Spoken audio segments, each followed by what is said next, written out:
आप सभी को जय मसीह की। और मुझे पूरा विश्वास है आप सभी परमेश्वर के नाम में आशीषित होंगे। तो दोस्तों, आज मैं आप लोग को एक वीडियो दिखाने वाला हूँ जिसमें किस प्रकार से परमेश्वर ने एक मुस्लिम शख्स के जीवन को बदला है और वो किस प्रकार से अपनी गवाही को लोगों के सामने रख रहे हैं और परमेश्वर ने किस प्रकार से उनके जीवन में अद्भुत काम किया है। तो दोस्तों, मैं आपको बता दूं कि ये वीडियो थोड़ी लंबी होने वाली है, पर मुझे विश्वास है कि आप इस वीडियो को एंड तक देखेंगे और इस वीडियो को आप ज़्यादा से ज़्यादा शेयर करना, ताकि ये वीडियो हर एक लोगों के पास पहुँचे और परमेश्वर लोगों को अंधकार से बाहर निकाले।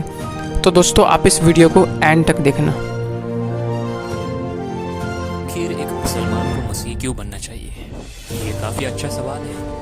कुरान सिखाती है गुनाह के बारे में, जैसे कि बाइबल सिखाती है। कुरान सिखाती है कि एक ही खुदा है, जिस तरीके से बाइबल सिखाती है। कुरान सिखाती है जन्नत और जहन्नुम के बारे में, यहाँ तक कि यीशु और यीशु के क्रूस के बारे में, जैसे कि बाइबल सिखाती है। लेकिन फिर भी मैं यही सवाल पूछूंगा कि आखिर क्यों एक मुसलमान को मसीही बनना चाहिए।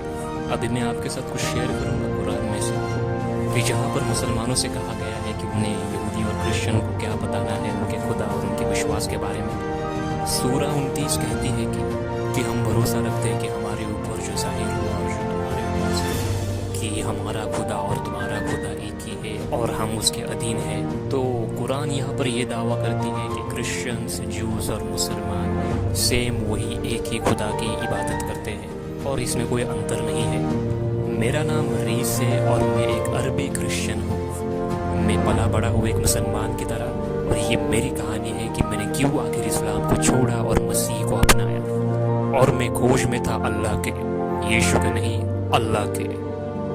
मैं पला बड़ा हूँ अल्जीरिया में, एक बहुत ही कट्टर मुस्लिम फैमिली में। मेरे जो नाना थे वो दिन में 5 बार नमाज पढ़ते थे। मेरे जो ग्रैंड पेरेंट्स थे, स्पेशली मेरी जो ग्रैंड मदर थी, वो बहुत ही अटल थी सिखाने में कि तुम्हें किस तरीके से कुरान पढ़नी है और किस तरीके से समझनी है। और उन्होंने मुझे इजाज़त दी कि तुम इस्लाम के जो 5 स्तंभ है उसमें शामिल हो, और इन 5 स्तंभों में रहता है कि शहादा पढ़ना होता है और इसमें दिन में 5 बार नमाज पढ़ना रहता है। इसमें ज़रूरतमंदों को भी कुछ देना पड़ता है। मैं कभी मक्का नहीं गया, लेकिन मेरे ग्रैंड पेरेंट्स जो थे वो साल में हर बार मक्का जाते थे। लेकिन सबसे बड़ी बात जो उन्होंने मुझे सिखाई थी वो ये कि ढूंढो कि कुरान तुम्हारे बारे में क्या कहता है। और आखिरकार मैं और मेरे मम्मी पापा हम यूनाइटेड स्टेट्स ऑफ अमेरिका चले गए, और फिर भी मैं एक मुस्लिम ही बना रहा, क्योंकि मेरी परवरिश ट्रेडिशनली इसी में हुई थी। जैसे जैसे मैं बड़ा हो रहा था वैसे ही मुझे मेरी जो भूख थी कुरान को जानने के लिए वो बढ़ने लगी। अभी मैं कुछ आपको फनी मज़ेदार चीज़ें बताता हूँ जो कुरान सिखाती है, जैसे कि इतिहास के बारे में, पुरुष और महिलाओं के बारे में और अल्लाह के बारे में। चलिए शुरुआत करते हैं सूरा 18 की 86 आयत से। जब तक वो यात्री ज़ुर्गलूरियन सूर्य की स्थापना स्थान पर नहीं पहुंचा, उसने पाया कि ये एक कीचड़ भरे झरने में जा रहा है। यात्री ज़ुर्गलूरियन यहाँ पर अलेक्जेंडर द ग्रेट है। जाहिर तौर पर उसने ये यात्रा इतने दूर से पश्चिम तक की ये जानने के लिए कि सूर्य कहाँ पर डूबता है। अब हम तर्क देखते हैं कि ये वास्तव में सिर्फ काव्य लेखन है। कुरान का वास्तव में मतलब नहीं है कि उसने पाया कि शाब्दिक सूर्य कहाँ अस्त होता है और ये सचमुच एक कीचड़ भरे झरने में डूबता है। लेकिन वहाँ इस मार्ग के लिए और अधिक सूरा 18 लंबा है। मैं पूरा सूरा 18 नहीं पढ़ूंगा, लेकिन ये क्या है? सूरा 18 कहता है कि अलेक्जेंडर द ग्रेट मुसलमान था, लेकिन ऐतिहासिक तौर पर हम सभी जानते हैं कि ये सही नहीं है, क्योंकि अलेक्जेंडर प्रॉफेट मोहम्मद के पैदा होने के 1000 साल पहले से ही इस दुनिया में थे, और अलेक्जेंडर एक यूनानी मूर्ति पूजक थे। सूरा 2 की 223 आयत क्या कहती है औरतों के बारे में? तुम्हारी पत्नियां तुम्हारे लिए एक झुकाव की तरह, फिर अपने झुकाव में जाना जैसे तुम चाहते हो। इन बातों को ज्यादा समझाने की जरूरत नहीं कि यहाँ पर सिर्फ औरत एक सेक्स का माध्यम है। महिलाओं के बारे में इसी चैप्टर में और एक बात कही गई है, ये कि एक महिला की गवाही पुरुष की गवाही से आदी है। लेकिन ऐसा क्यों? क्योंकि कुरान के मुताबिक, क्योंकि महिलाओं की दिमाग की कमी के कारण, इसी वजह से अल्लाह ने औरतों को सिर्फ एक सेक्स का माध्यम बनाया है, और इसी के साथ साथ उन्हें कम दिमाग वाला भी बनाया है। और यहाँ पर एक बात काफ़ी दिलचस्प है कि कुरान और बाइबल दोनों में ही काफ़ी प्रभावशाली व्यक्ति है। कुरान में प्रॉफेट मोहम्मद है और बाइबल में प्रभु यीशु मसीह है, और ये प्रभावशाली व्यक्तियाँ काम करती है। उदाहरण के तौर पर जो एक मिसाल बन जाती है उनके मानने वालों के लिए कि उन्हें कैसे जीना है और कैसे बर्ताव करना है। जैसे कि मोहम्मद एक मिसाल है मुसलमानों के लिए कि उन्हें किस तरीके से रहना है, और उसी प्रकार से प्रभु यीशु मसीह एक मिसाल है मसीह लोगों के लिए कि उन्हें किस तरीके से रहना है। तो चलिए देखते हैं कि क्या अंतर है इन दोनों हस्तियों में। तो चलिए शुरुआत करते हैं सूरह 18 के 12 से। मैं उनके दिलों में दहशत डाल दूंगा जो इस पर विश्वास नहीं करते। ये बातें अल्लाह कर रहा है मोहम्मद से, और उसी के लिए फिर अल्लाह मोहम्मद को आदेश देता है कि, और यहाँ पर लिखा है कि इसलिए उनके सिरों पर प्रहार करो और उनकी सब उंगलियों पर वार करो। और सूरह 9 के 5 में फिर से अल्लाह मोहम्मद से बात करते हैं कि और तुम्हें अविश्वासी जहाँ भी मिले उन्हें मार डालो, उन्हें बंदी बना लो और उन्हें घेर लो, झूठ बोलो और उनका घात करने के लिए उनकी राह देखो। सूरह 66 के 9 में फिर से अल्लाह मोहम्मद से बात करते हैं कि ओ प्रॉफिट की अविश्वासी और पाखंडियों के खिलाफ कड़ी मेहनत कर और उनके खिलाफ सख्त रहे। तो आखिरकार देखते हैं कि असल में साहिल बुखारी क्या है। साहिल बुखारी असल में कुरान की एक कंटिन्यूशन यानी कि निरंतरता है। ये एक दस्तावेज है जो मोहम्मद ने किए थे। तो ये एक तरीके से जैसे कि यूहन्ना रचित सुसमाचार की तुलना मत्ती, मार्क और लूक के सुसमाचार से, चारों सुसमाचार में सुसमाचार एक ही जैसा है, लेकिन यूहन्ना रचित सुसमाचार में प्रभु यीशु मसीह की कुछ और चीजें देखने को मिलती है जो उन्होंने की थी। ये कुछ इसी प्रकार है। तो सेम इसी तरीके से साहिल बुखारी भी कुछ ऐसा ही है। तो चलिए देखते हैं कि साहिल बुखारी के 52 के 44 में क्या लिखा है। एक आदमी आता है अल्लाह के प्रेरित के पास और कहता है मुझे कुछ ऐसा काम बताइए जो जिहाद के बराबर है इनाम में। यानी कि एक आदमी आता है मोहम्मद के पास और उससे कहता है कि मुझे कुछ ऐसा काम बताइए जो अच्छा हो और जिहाद के बराबर हो, जिससे कि मैं जन्नत में इनाम पा सकूं। अभी जिन्हें नहीं मालूम कि जिहाद क्या है तो मैं उन्हें बता दूं कि जिहाद एक कि दूसरों पर अत्याचार करना अल्लाह के नाम से, आमतौर पर मुसलमानों में इसे एक पवित्र युद्ध के रूप में जाना जाता है। लेकिन जो जिहाद में किया जाता है कि दूसरों पर अत्याचार करो अल्लाह के नाम से, इस उम्मीद में कि तुम्हें जन्नत में इनाम मिले। तो देखते हैं कि मोहम्मद ने इसमें क्या जवाब दिया। मोहम्मद ने कहा मुझे कुछ ऐसा और कार्य नहीं दिखा जो जिहाद के समान हो। तो यह आपके पास एक बहुत ही बड़ी उपलब्धि है जिसे आप प्राप्त कर सकते हैं मुसलमान होने के तौर पर, कि आप लोगों पर अत्याचार कर सकते हो अल्लाह के नाम से। लोगों के सिर काटना, उन्हें तोड़ना, सामान्य रूप से लोगों को मार डालना। लेकिन कैसे, तो यहाँ पर एक सिल्वर लाइन है जो हमें मिलती है सूरह 5 में। ओ किताब वाले लोगों, तुम्हारे पास खड़े होने का अधिकार नहीं है जब तक कि तुम तोरा की व्यवस्था और सुसमाचार का पालन नहीं करते जो प्रभु की तौर से तुम पर जाहिर हुआ है। इस आयत के हिसाब से कि बाइबल के पास अंतिम अधिकार है। सबसे ज्यादा इम्पोर्टेंट बात कि मुसलमानों के पास अधिकार नहीं है खड़ा होने का जब तक कि वो तोरा और बाइबल को नहीं पढ़ते।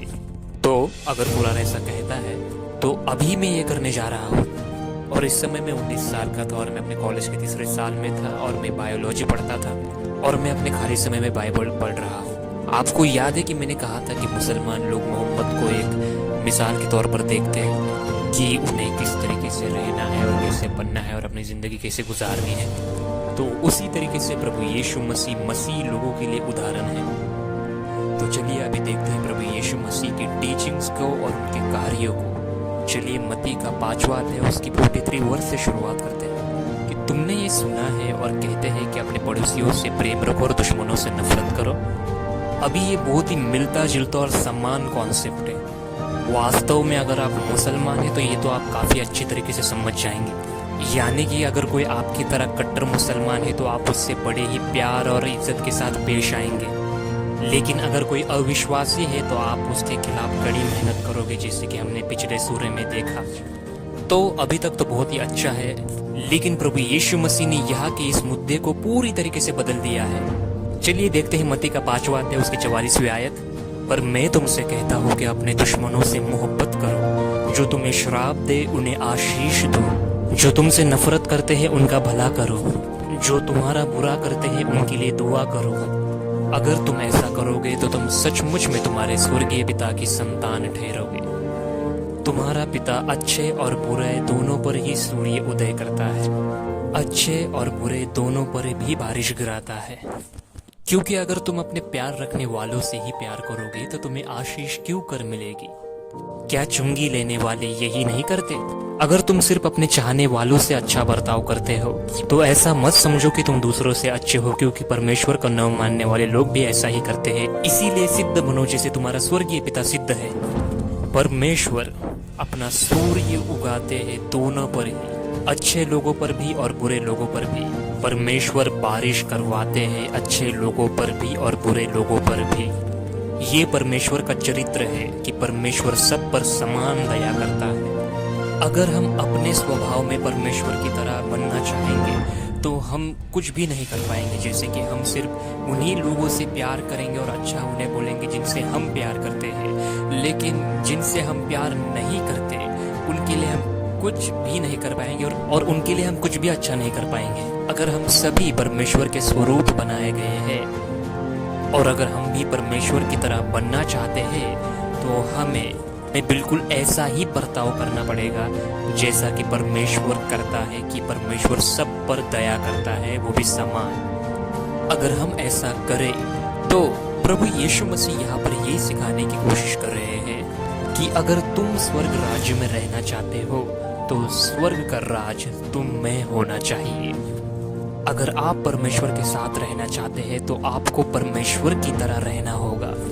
तो चलिए अभी इसकी तुलना कुरान से करते हैं। कुरान के हिसाब से इंसान को जो सबसे बड़ी चीज़ करनी है वो है जिहाद अल्लाह के नाम से, यानी कि दूसरों को मारना, वो भी जन्नत में इनाम पाने के लिए। लेकिन बाइबल के हिसाब से इंसान को जो सबसे बड़ी चीज़ करनी है वो ये है कि अपने पिता के समान बनो जो स्वर्ग में है। परमेश्वर सब पर दया करता है तो तुम्हें भी दया करनी है और अपने दुश्मनों से मोहब्बत करनी है। जो तुम्हारा विरोध करते हैं उन पर कृपा करो, क्योंकि परमेश्वर की कृपा से तुम जीवित हो। और इसके कई महीनों के बाद भी मैं स्टडी करता रहा यीशु मसीह की शिक्षाओं के ऊपर, और मैं कई सारी जगहों पर जाता था बाइबल स्टडीज के लिए और अधिक जानने के लिए प्रभु यीशु मसीह की शिक्षाओं को और उनके पैराबल्स को समझने के लिए, क्योंकि मुझे काफी कम वक्त मिलता था इन सभी चीजों के लिए। मैंने 2 क्रिश्चियन लोगों को ढूंढा और उन दोनों ने फिर मुझे शुरुआत से बहुत सारे यीशु मसीह के पैराबल्स के बारे में सिखाया और समझाया, और बाकी बाइबलिकल कॉन्सेप्ट्स के बारे में जो सच है। और फिर 12 दिसंबर 2010 को और आखिरकार फिर मैंने ये फैसला किया कि मैं अपना जीवन प्रभु यीशु मसीह को सौंपता हूँ। और जो कई सारे साल जो मैंने गुजारे थे अल्लाह की खोज में कि अल्लाह कौन है और वो क्या है, मुझे इसमें कुछ नहीं मिला, लेकिन इसी में मुझे मिला यीशु मसीह का क्रूस, और यही मेरी जिंदगी की नई शुरुआत हुई। और मैंने जाना कि यीशु मसीह हमारे गुनाहों के लिए मरा। और इन्हीं 2 नौजवानों ने फिर मुझे बपतिस्म के बारे में कुछ आयतें बताई। परमेश्वर ने उनका एक जरिए के तौर पर इस्तेमाल किया जिससे मैं अहमियत को समझ पाऊँ, ना केवल मसीह के क्रूस को बल्कि असली पश्चाताप और अपना जीवन मसीह को देने का सही मतलब क्या है। और जब मैंने उनको बताया कि मेरा ईमान मसीह पर है, तब उन्होंने मुझे बपतिस्मा के बारे में समझाया, और इसके बाद मैं जान गया कि मुझे क्या करना है, और अब मैं नहीं रुक सकता था। और मैं यीशु मसीह पर विश्वास करता था, तो मैंने बपतिस्मा ले लिया। और कुछ ही दिनों के बाद जब मैंने बपतिस्मा लिया था, मैं अपने घर गया और मैंने मेरे नए विश्वास के बारे में अपने घर वालों को बताया। तो मैं अभी आपको पूरी डिटेल में नहीं बताऊंगा कि मेरे साथ क्या हुआ, लेकिन आप इमेजिन कर सकते हैं कि मेरे साथ क्या हुआ होगा। घर में पूरी तरीके से साइलेंट हो गया था, और उसमें एक बात हुई कि मेरे परिवार का एक सदस्य मेरे पास आया और मुझसे कहने लगा कि मैं तुम्हारा खुदा हूँ। तो मैंने उससे कहा, नहीं, तुम नहीं, बल्कि प्रभु यीशु मसीह मेरा प्रभु और मेरा उद्धार करता है। मैंने अपना घर छोड़ दिया, मैंने मेरे परिवार को गवा दिया, लेकिन मुझे अनंत जीवन मिला सच्चे एकमात्र खुदा के साथ। कुछ दिनों के बाद मेरी फैमिली मेरे पास आई और वो सुलझाना चाहते थे हमारे रिश्ते को। तो जैसे कि मैं पहले इंसान हूँ, इसलिए मैंने उस मैसेज पर उस टाइम दया नहीं की, और फिर मैंने यीशु मसीह के कहे हुए शब्दों पर विचार किया। कि जो उन्होंने कहा था कि अपने शत्रुओं से प्रेम करो और जो तुम्हें श्राप दे उन्हें आशीष दो, जो तुम्हें सताते हैं उनका भला करो। तो मैंने यीशु मसीह की कही हुए बातों को माना और मैंने अपने परिवार को माफ़ कर दिया और मैं उनके साथ अपना रिश्ता सुलझाऊंगा। और जब प्रभु की इच्छा होगी तब एक दिन आएगा तब वो भी मसीह में होंगे। और मैं अपने आप को एक उदाहरण के तौर पर बनाने जा रहा हूँ कि जो चीज़ें और जैसे प्रभु यीशु मसीह ने कहा है रहने के लिए, उसी तरीके से मैं रहूँगा। तो आखिरकार क्यों एक मुसलमान को मसीह बनना चाहिए? और अगर हम परमेश्वर के राज्य में जाना चाहते हैं तो हमें परमेश्वर के जैसा रहना है। और परमेश्वर के जैसे यानी कि आप किस तरीके से रहते हैं। जो लोग सचमुच परमेश्वर के रास्ते पर चलने वाले होते हैं वो लोग ऐसे होते हैं कि वो उसकी आत्मा से भरे हुए होते हैं। उन लोगों का जीने का तरीका कैसा भी हो, लेकिन आप उनके रिफ्लेक्शन से जान जाएंगे कि ये परमेश्वर के लोग हैं। स्वर्ग में जाने से पहले स्वर्ग आपके अंदर होना चाहिए। स्वर्ग का राज्य कुछ इस प्रकार का है कि एक व्यापारी एक अनमोल हीरे की खोज कर रहा है और वो एक अनमोल हीरा इस तरीके का है कि उसे पाने के लिए वो व्यापारी अपना सब कुछ बेच देता है। और मेरा सफर जहां मैं अल्लाह की खोज में था, मुझे एक अनमोल हीरा मिला जो अनंत कीमती है और वो अनमोल हीरा प्रभु यीशु मसीह है। और इस अनमोल हीरे को पाने के लिए मैं अपना सब कुछ दे दूंगा जो मेरे पास है। मैं अपना सब कुछ खाली करता हूँ इस अनमोल हीरे प्रभु यीशु मसीह को पाने के लिए। तो दोस्तों, जैसा कि आप लोगों ने वीडियो में देखा कि किस प्रकार से परमेश्वर ने इस मुस्लिम शख्स के जीवन में अद्भुत काम किया है और परमेश्वर ने किस प्रकार से इनका जीवन को बदला है। और दोस्तों, मुझे उम्मीद है कि आप लोगों ने इस वीडियो को पूरा देखा होगा और ये वीडियो काफ़ी आप लोगों को अच्छा लगा होगा। और इस वीडियो के द्वारा परमेश्वर लोगों को अंधकार से बाहर निकाले, क्योंकि दोस्तों आप लोगों को पता ही है कि आज हमारे बीच में कई ऐसे लोग हैं जो कि सच्चे परमेश्वर से दूर है और अंधकार में है, वो सच्चाई को नहीं जानते हैं। और जैसा कि परमेश्वर का वचन कहता है कि तुम सत्य को जानो, सत्य तुम्हें स्वतंत्र करेगा। तो हम बस यही चाहते हैं कि परमेश्वर, जो कि इस वक्त लोग मसीह में नहीं हैं, लोग अंधकार में हैं, परमेश्वर उन सबको अंधकार से बाहर निकाले और वो सभी स्वतंत्र हो यीशु के नाम में। तो दोस्तों, आप इस वीडियो को ज़्यादा से ज़्यादा शेयर करना, आप इस वीडियो को लाइक करना और इस वीडियो के बारे में आपका जो भी सुझाव है आप इस वीडियो को कमेंट में देना और हमारे चैनल को सब्सक्राइब कर देना। आप सभी को जय मसीह की।